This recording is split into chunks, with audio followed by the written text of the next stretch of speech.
రైతు సోదరులకు స్వాగతం. భారత వాతావరణ శాఖ రైతులకి ఒక కీలక అప్డేట్ రిలీజ్ చేసింది.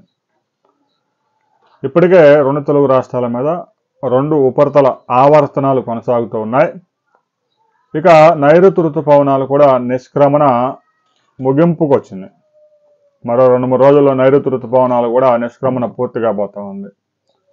ఇక ఈశాన్య ఋతుపవనాలతో వర్షాలు పడటానికి ఇంకా కొంత సమయం ఉంది.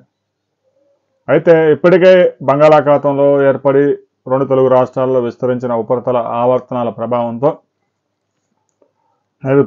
నైరుతి ఋతుపవనాల నిష్క్రమణ ప్రభావంతో గడిచిన 24 గంటల్లో రెండు తెలుగు రాష్ట్రాల్లో చాలా ప్రాంతాల్లో భారీ నుంచి అతి భారీ వర్షాలు నమోదయ్యాయి. రాబోయే 2 రోజుల పాటు కూడా రెండు తెలుగు రాష్ట్రాల్లో చాలా ప్రాంతాల్లో మోస్తరు వర్షాలు, అక్కడక్కడ భారీ నుంచి అతి భారీ వర్షాలు నమోదయ్యే అవకాశం ఉంది. ఇక నవంబర్ మాసంలో 4 అల్పపీడనాలు ఏర్పడి అవి వాయుగుండాలుగా తుఫాన్లుగా మారే అవకాశం ఉంది. భారత వాతావరణ శాఖ ఐఎండీతో పాటుగా ప్రైవేటు వాతావరణ సంస్థ స్కైమెట్ కూడా దీనికి సంబంధించి ఒక రిపోర్ట్ రిలీజ్ చేశారు. మరో 2 నెలల పాటు రెండు తెలుగు రాష్ట్రాల్లో వర్షాలు కురిసే అవకాశం ఉంది. ముఖ్యంగా హార్వెస్టింగ్ చేసుకునే రైతులు పంటల హార్వెస్టింగ్ మొదలైంది. ఇప్పటికే హార్వెస్టింగ్ అంటే ముందుగా పత్తి రైతుల చేతికి వస్తూ ఉంది. మరో 4 రోజుల్లో వరి కోతలు కూడా ప్రారంభమవుతాయి. ముఖ్యంగా గోదావరి, కృష్ణా డెల్టా ప్రాంతంలో జూన్లోనే నీటిని విడుదల చేశారు కాబట్టి. ఇక తెలంగాణలో బోర్ల కింద నారు పోసుకొని ముందుగా జూన్లోనే నారు పెంచుకొని జూలైలో ఫస్ట్ వీక్లో నాటు వేసుకున్న వారికి నెక్స్ట్ మంత్ హార్వెస్టింగ్ వస్తుంది.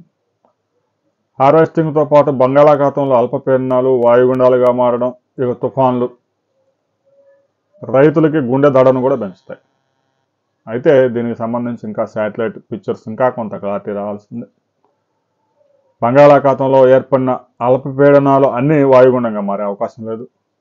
వాయుగుండాలన్నీ తీవ్ర వాయుగుండంగా మారే అవకాశం లేదు. ఆ తీవ్ర వాయుగుండాలు అన్నీ తుఫానుగా మారే అవకాశం లేదు. దాదాపు 12-13 అల్పపీడనాలు ఏర్పడితే అందులో ఒక 2 మాత్రమే వాయుగుండంగా మారుతాయి. అందులో ఒకటి మాత్రమే తీవ్ర తుఫానుగా మారే అవకాశం ఉంది.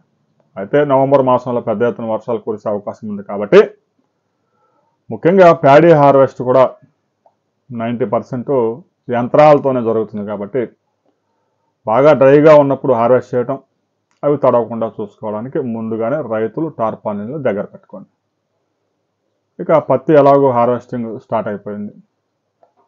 ఒక రకంగా వర్షాలకి కొంత కాయ నష్టం జరిగింది, కానీ పత్తి తీసే విషయంలో రైతులు కూలీల సమస్యలు కూడా ఎదుర్కొంటూ ఉన్నారు. దాని మీద మనం ప్రత్యేకంగా మరో వీడియోలో కలుసుకుందాం. గడిచిన 24 గంటల్లో మీ ప్రాంతంలో వర్షం నమోదైందా, అసలు వర్షం పడలేదా అనే విషయాన్ని కామెంట్ చేయండి.